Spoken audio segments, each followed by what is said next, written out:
मेरा नाम नेहा है। ये घटना आज से 5 साल पहले की है, लेकिन जब भी मैं उसे याद करती हूँ मेरी रूह कांप जाती है। मेरे कॉलेज में मेरा सबसे अच्छा दोस्त आदित्य, वो हमेशा हंसमुख, मददगार और भरोसेमंद। हर कोई कहता था हमारी दोस्ती बहुत गहरी है। और उसके बाद जो हमारे साथ हुआ उससे मेरी ज़िंदगी हमेशा के लिए बदल गई। इसे जानने के लिए आपको वीडियो को पूरा देखना होगा। ऐसे इंटरेस्टिंग वीडियो के लिए इस चैनल को सब्सक्राइब कीजिए और बेल आइकन दबा दीजिए। मेरे कॉलेज में मेरा दोस्त आदित्य और मैं बहुत मशहूर थे और हमारी दोस्ती बहुत गहरी। एक रात हम दोनों साथ में प्रोजेक्ट बनाने के लिए लाइब्रेरी में रुके थे। देर रात तक काम करते करते अचानक पूरी बिजली चली गई और पूरा कैंपस अंधेरे में डूब गया। मैंने मोबाइल की टॉर्च ऑन की और देखा कि आदित्य मेरी तरफ देख रहा है, लेकिन उसकी आंखें लाल। मैं घबरा गई। मैं बोली, आदि तू ठीक तो है ना? वो मुस्कुराया, लेकिन उसकी मुस्कान में कुछ डरावनापन, और मैंने वहाँ से निकल जाना सही समझा। आदित्य अगली सुबह बिल्कुल सामान्य था। उसने पिछली रात की कोई बात याद करने से इनकार कर दिया। नेहा तू पागल हो गई है, मैंने तो ऐसा कुछ नहीं किया। से साथ बैठे थे। मैंने अचानक उसी धीमी आवाज में उसने मुझसे पूछा, नेहा अगर मैं मर जाता तो भी क्या तू मेरे साथ दोस्ती रखती? मैंने उससे कहा, क्या बकवास है ये? और मेरे हाथ से किताब गिर गई। उसने फिर वही लाल आंखों से मुझे घूरा। मैंने अपने हॉस्टल की वार्डन से आदित्य के बारे में पूछताछ की। उन्होंने जो कहा वो सुनकर मेरे पैरों तले जमीन खिसक गई। बेटा, आदित्य तो 3 साल पहले ही मर चुका है, तुमने कहाँ उसे देख लिया? कैंपस की पुरानी लाइब्रेरी में एक इंसिडेंट हुआ था। मेरे कानों में वो शोर गूंजा। मैं भागी भागी उसके क्लासरूम में गई। उसकी सीट खाली थी, लेकिन जब मैंने खिड़की से झांका वो बाहर खड़ा था, हाथ हिलाकर मुस्कुरा रहा था। उस दिन के बाद से मैंने आदित्य को हर जगह देखा, क्लासरूम, लाइब्रेरी, कैंटीन। वो सबके सामने नहीं आता, सिर्फ मेरे सामने। और सबसे अजीब बात, हर बार वो पूछता, नेहा तू अब भी मेरी दोस्त है ना?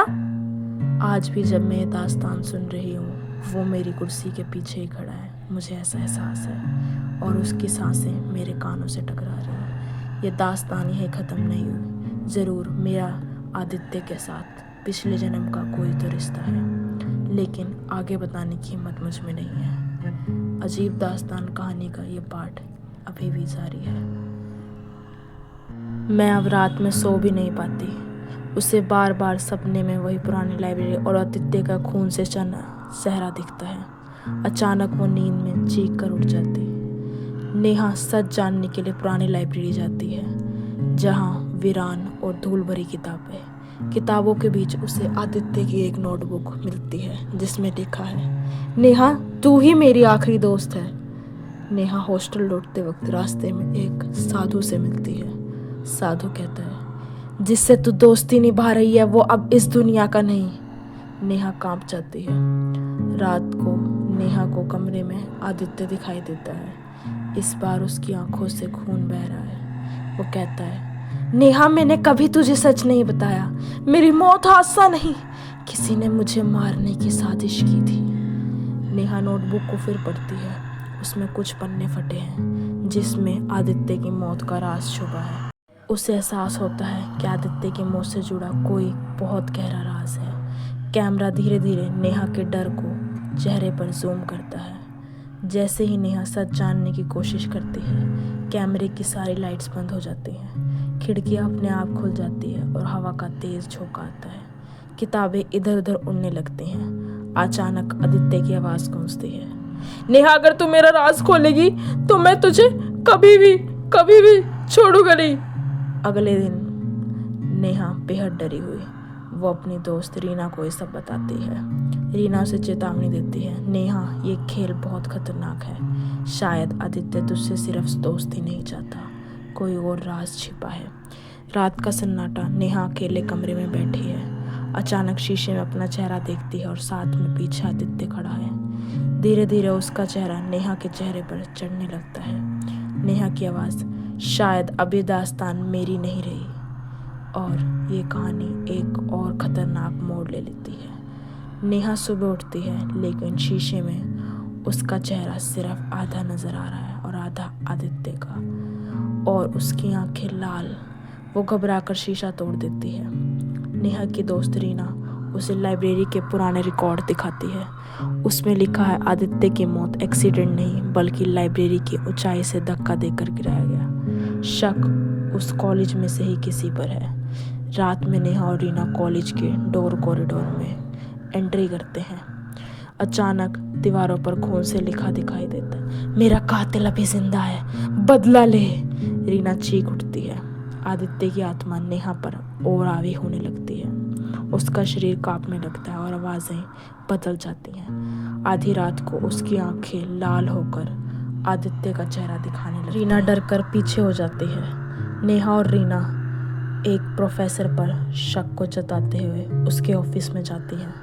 प्रोफेसर का चेहरा देख आदित्य की आत्मा उग्र हो जाती है और अब नेहा और रीना को ये कंफर्म हो जाता है कि आदित्य की मौत इस प्रोफेसर के साथ जुड़ी है। नेहा की आंखें लाल हो जाती हैं और वो चिल्लाती हैं, यही है जिसने मुझे धक्का दिया था। प्रोफेसर रोने लगता है और मान लेता है कि उसने आदित्य को धक्का दिया था। वजह थी जो वो प्रोफेसर बोल नहीं रहा था। प्रोफेसर गिड़गिड़ाता है, लेकिन नेहा पर आदित्य की कब्जा और हिंसक हो जाता है। कमरे की खिड़कियां अपने आप बंद हो जाती हैं। प्रोफेसर को कोई अदृश्य ताकतें हवा में उठा देती हैं। नेहा का शरीर कांपता हुआ जमीन पर गिर जाता है। आदित्य की आत्मा उस प्रोफेसर पर टूट पड़ती है।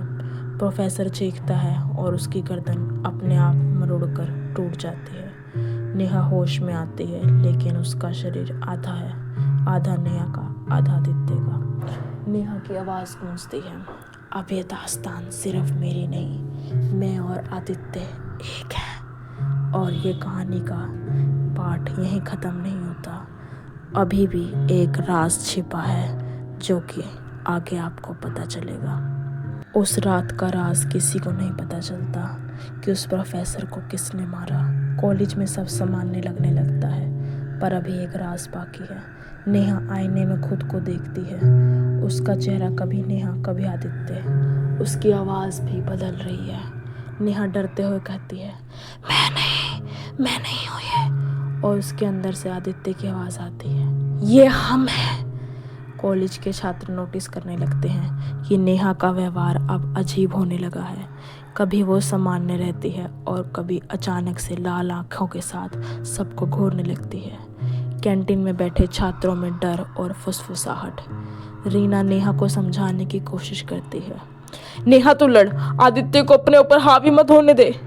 लेकिन नेहा की आंखें बदल जाती हैं और आदित्य की आवाज़ निकलती है, रीना अब नेहा कहीं नहीं है, मैं और नेहा एक हैं। कॉलेज में अजीब घटनाएं होने लगती हैं। हॉस्टल की लाइट्स अपने आप बंद चालू होने लगती हैं। छात्र धीरे धीरे हॉस्टल छोड़ने लगते हैं। आदित्य नेहा का मिला जुला रूप प्रोफेसर की मौत के बाद भी शांत नहीं है, जैसे अभी भी आदित्य का कोई राज बाकी है। क्या आदित्य सच में कुछ ऐसा करने वाला था जिसे प्रोफेसर जान चुका था, और आदित्य ने ये सब खेल प्रोफेसर की मौत के लिए रचा था? वो अब कॉलेज से बाहर भी फैलने लगे थे।